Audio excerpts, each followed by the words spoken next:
Na reta final do nosso Além da Notícia de hoje, a gente está falando sobre prevenção ao suicídio. Quero abordar aqui algumas questões importantíssimas agora. No último mês de setembro, a Organização Mundial de Saúde disse que a cada 40 segundos ocorre um suicídio no mundo. Todavia, ela expressou uma outra preocupação, a seguinte: poucos países incluíram a prevenção ao suicídio entre suas prioridades de saúde. E só 28 nações relatam possuir uma estratégia nacional para isso. Bem, então é preciso que haja também uma mobilização, imagino, de toda a sociedade, para que ela também se resguarde, uma vez que os governos não estão fazendo o seu trabalho. Doutora Jussane, por favor, como é que a gente percebe sinais em pessoas que tendem ao suicídio ou que pensam em suicídio? Como perceber isso? Como chegar? Como se aproximar e oferecer ajuda? Eu acho que aí a gente entra na questão do mito, né? Alguns mitos, eles precisam ser desfeitos. O primeiro é, falar de suicídio, na verdade, não é uma conversa que tem que ser abafada, é uma conversa que tem que ser esticada. Não como uma conversa, uma piada, uma conversa de bar, né? Eu sempre digo, se alguém começar a dizer no bar, pensei em me matar, eu vou falar, ok, então nós vamos sair do bar agora e a gente vai conversar, né? E não entrar isso como uma questão, porque a gente tem alguns dados objetivos que são, no último mês, antes de cometer suicídio, uma porcentagem muito grande das pessoas esteve num atendimento médico, né? Então, assim, essa pessoa esteve lá, provavelmente, para ser, de alguma forma, receber algum tipo de ajuda, mas o profissional não incluiu essa pergunta, porque perguntar sobre suicídio, primeiro pode ofender, segundo pode estimular se a gente considerar esses mitos, mas eles não são reais, né? Então, em qualquer situação onde alguém trouxer isso, eu acho que a pessoa que estiver do lado ouvindo deve olhar com cuidado e perguntar assim, você quer falar sobre isso? Né? O fato de você abrir espaço para a pessoa falar sobre isso, não é que você vai resolver, mas até para você perceber se é uma questão, se essa pessoa aceita ser levada para um profissional, né? Se essa pessoa realmente está vivendo uma situação que ela não está encontrando saída, né? E também o convite para levar essa pessoa num profissional, tanto um psicólogo como um psiquiatra, as duas portas de entrada eu acho que são válidas, não é para taxá-lo como louco, para tratá-lo, não, é para que ele tenha a chance de ser visto. Quebrar também esse preconceito. Quebrar também esse preconceito, tanto do suicídio quanto do profissional de saúde mental. Né? Eu acho que todos esses preconceitos acabam impedindo que as pessoas cheguem. Um outro dado é que um dos fatores que estão diretamente relacionados a suicídio é tentativa de suicídio prévia. Então, aquela história que a gente tem, às vezes, né, leigamente, de dizer assim, queria se mostrar, tentou para manipular. Chamar atenção. Chamar atenção. Então, eu sempre digo assim, imagina o sofrimento de uma pessoa que, para pedir ajuda, tenta se matar. E, de novo, isso não tem a ver com o que seria um sofrimento para mim, tem a ver com o que é o sofrimento para aquela pessoa. Imagina o quão pobre é o recurso de pedir ajuda. Isso é importantíssimo destacar. Eu posso achar que ela não tem motivos para estar sofrendo, mas um pequeno motivo para ela pode ser gigante. Ou que está exagerando. Muitas vezes há um julgamento no seio da família. Sim. Isso é da personalidade dela, está exagerando, quer chamar a atenção e começa a menosprezar. Isso Sim. é péssimo. Porque uma das coisas que a gente vai trabalhar com uma pessoa que fez uma tentativa ou que tem uma ideação é a qualidade da comunicação no pedido de ajuda. Né? Então, assim, se eu preciso receber atenção, que seja isso, né? Mas eu preciso tentar me matar para receber atenção, eu tenho que avaliar se essa comunicação é eficiente.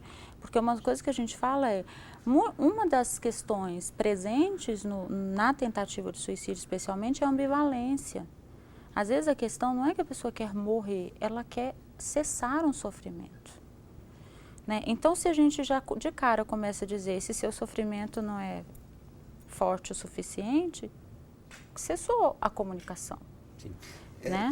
E as situações são as mais diversas. Eu vou pedir agora à nossa produção que nos mostre aqui alguns casos aí para quem está em casa. Por exemplo, brincadeira terminou em morte, diz tio de garoto que morreu após um jogo. fala de um garoto de 13 anos, Gustavo Riveiros, que foi... o que aconteceu? Ele estava brincando na Choking internet. game, que se Exatamente. Chama, né? E aí, parece que uma das apostas era que quem perdesse se enforcaria. E aí o que acontece é que o garoto perdeu e, de fato, se enforcou, os outros assistindo pela webcam. E como explicar isso? O que dizer de um fato assim? O que dizer que, segundo a reportagem, ele já tinha feito essa brincadeira algumas vezes, né? Por que que diante de uma brincadeira em que se pode morrer, a gente não pensa se aquilo não é uma comunicação? Né? Porque diante do fato, vários jogos que um adolescente pode escolher, ele escolhe um jogo onde esse tipo de risco está embutido, a gente não para pensar se ali não tem uma mensagem. Né? Então, eu acho que, na verdade, como nós, de um modo geral, não admitimos que suicídio faz parte da linguagem humana, a gente também não admite se questionar qual é a gravidade de uma brincadeira, ou de uma ameaça, ou de uma tentativa de suicídio, ou de uma fala. Né? Então, sem querer criar um alarme, mas colocando isso na nossa linguagem. Suicídio faz parte do vocabulário, não faz? Assim como alegria faz parte, assim como felicidade faz parte, assim como sucesso faz parte. Por que a gente ignora, né? E aí eu vou voltar naquele filminho, né? O desenho chamado Divertidamente, né? Que ele coloca bem isso, como todas as nossas emoções fazem parte. Então, se o suicídio faz parte do nosso vocabulário, a gente tem que pensar por que a gente não quer falar disso. E às vezes também, doutora, se me permite aí um parênteses na sua fala, a cartilha da associação fala também, no caso dos jovens, da impulsividade, né, que eles têm. Então, a fé entra onde aí? Vai trabalhar virtudes, como temperança, paciência, tolerância. Então, é importante que os pais estejam atentos a essas características, porque hoje em dia o mundo é muito hedonista e muitos jovens procuram esse jogo porque querem sentir o barato da euforia que acontece quando a pessoa sai desse estado aí de baixa oxigenação cerebral e tal. Só que aí pode ser um caminho sem volta, né? Então os pais precisam estar atentos, né, às brincadeiras dos filhos, os videogames, as conversas, as companhias. Hoje o mundo é diferente, né? Eu diria mais, eu acho que principalmente na adolescência, ele quer sentir. Né? E ele quer sentir com uma intensidade, muitas vezes porque sentir não é um assunto. Né? Sentir não é um assunto.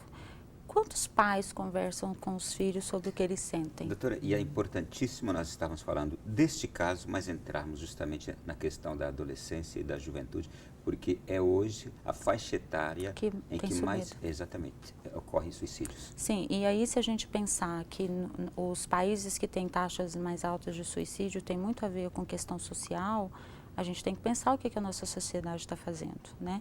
Porque os países do norte da Europa têm altas taxas de suicídio e, de um modo geral, claro que a gente está falando de um modo geral, isso especula-se que isso teria a ver com o fato de que o jovem nasce e a vida dele já está definida. Será que quando meu filho chega para mim e diz, eu estou triste, eu escuto o que é ele está triste? Ou eu não sei o que fazer, eu escuto o que é isso? Ou eu só digo, mas tudo bem, é da idade. Ou não, daqui a pouco essa tristeza passa. Né? Então, eu acho que tem todo um valor emocional que talvez o mundo internetico, cibernético, está distanciando a gente. Verdade. E é uma responsabilidade de a gente retomar isso. Sim, inclusive, né? o documentário Rap, que eu recomendo, maravilhoso, uma grande pesquisa que foi feita em nível internacional sobre a questão da felicidade, fala justamente disso. As pessoas felizes são pessoas felizes consigo mesmas, né? São pessoas que cultivam bons relacionamentos, e aí volta também família, laços sociais com amigos como fator de prevenção de suicídio. Né? E também a questão da solidariedade, porque hoje os jovens estão enveredando por um caminho de ensimesmamento. Né? Essa coisa do WhatsApp, do celular, tem coisas boas por trás, por favor, mas às vezes a pessoa entra por um caminho individual, ela não sai de si. Né? E aí, Madre Teresa diz o quê? Como antídoto para isso. Somos felizes não porque nos amam, senão porque amamos. A tendência do homem é amar, é doar-se. Então ele vai ser tanto mais feliz quanto mais ele se abrir para o próximo. E isso tem que ser colocado também para os jovens, porque hoje é essa coisa de dar, vamos dizer, aquilo que eles querem e acaba se fomentando muito o individualismo e o hedonismo. E aqui já entra também até uma outra pergunta que seria por último, como reencontrar o sentido da vida? Aquelas pessoas que já passaram por isso, que já tentaram, entra já um pouco na sua resposta. Mas eu quero trazer um outro caso que eu acho importantíssimo tratarmos aqui, porque é algo do momento. O caso de um pai de 41 anos que se jogou de um prédio de 17 andares em São Paulo, com um filho de 4 anos, isso foi em agosto, e os motivos, segundo ele escreveu, inclusive deixou mensagem dizendo que ouviriam falar dele no rádio e na televisão. Os motivos seriam o desemprego e as dívidas, e nós estamos num momento socioeconômico em que muita gente, seria motivo para muita gente fazer isso, como também olhar para situações assim.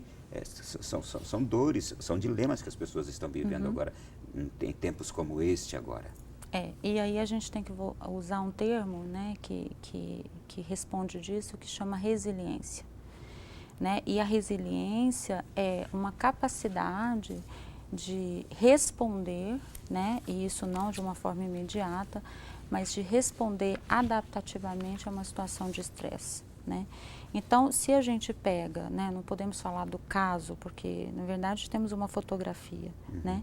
Mas podemos falar de fatores de risco. Né? Então, nós temos homem numa faixa etária de risco, desempregado, endividado, quer dizer, isso mexe com toda a imagem social desse homem. Né? Então, se nós estamos num momento de crise econômica e até uma crise de identidade política, né? Porque nós estamos vivendo uma crise de identidade política, de valor, né?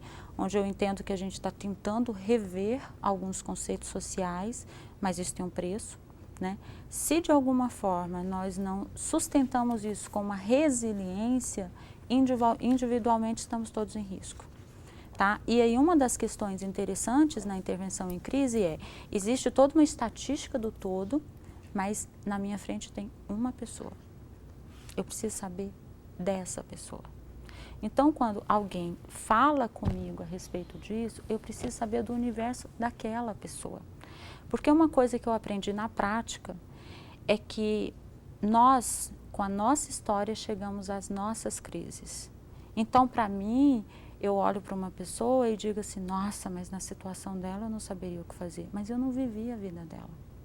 Então, junto com ela, com os recursos dela, eu vou tentar que ela consiga encontrar uma saída que caiba para ela. Tá? Então, quando a gente fala do sentido da vida, não é o meu sentido da vida.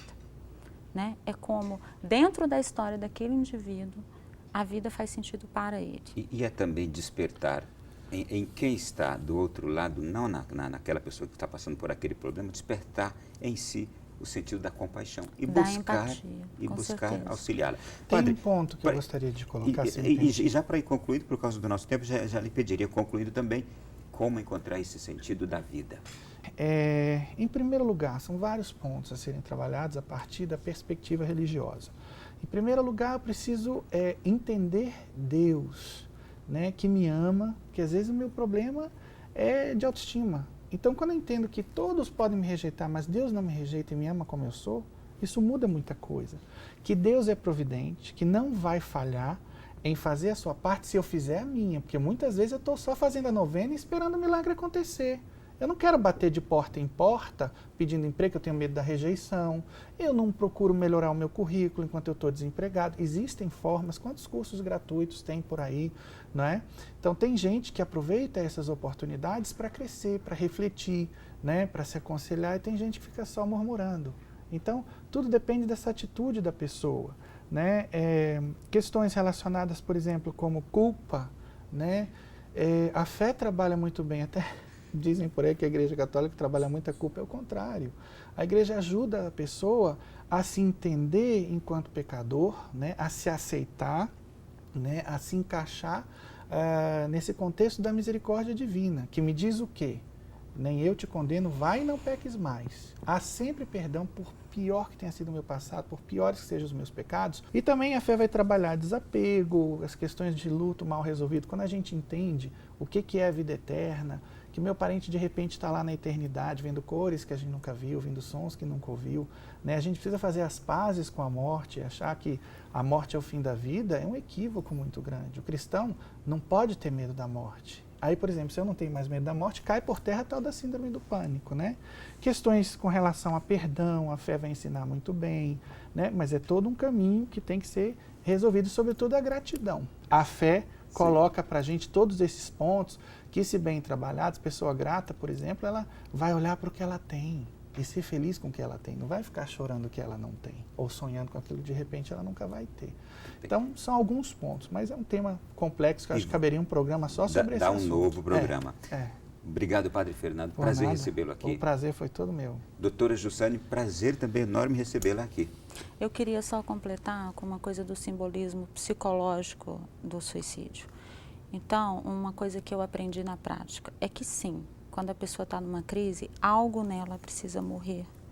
Para encontrar uma nova solução, para encontrar um outro jeito, para ver as coisas de outra forma.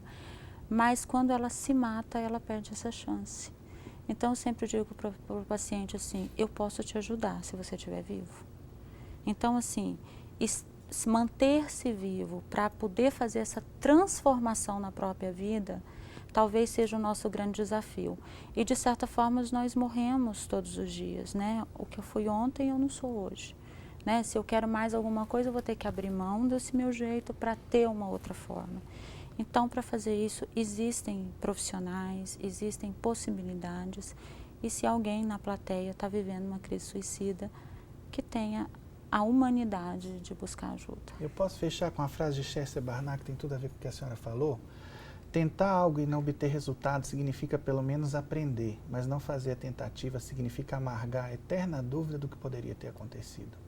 Então a gente tem que parar com essa coisa do preconceito, ir atrás. Estamos aqui para ajudar, né? Psiquiatras, padres, né? Não ter vergonha. E nós temos o sigilo profissional, inclusive. Tanto o psiquiatra, que às vezes as pessoas acham que só o padre. Mas o psicólogo, o psiquiatra também, que for falar dali, vai ficar lá. Não vai ser aberto para a família, para ninguém. Às vezes as pessoas colocam ideias equivocadas na cabeça e não procuram ajuda por causa disso. Muito bom ouvi-los. Tenho certeza que você de casa também gostou. Obrigado. E esse programa precisa ser visto por outras pessoas. Tenho certeza que você concorda. Então, multiplique-o. A partir de amanhã já estará na nossa página do YouTube. Você poderá assistir e indicar a outras pessoas. Até o nosso próximo Além da Notícia, se Deus quiser, semana que vem. Boa noite, bom sono.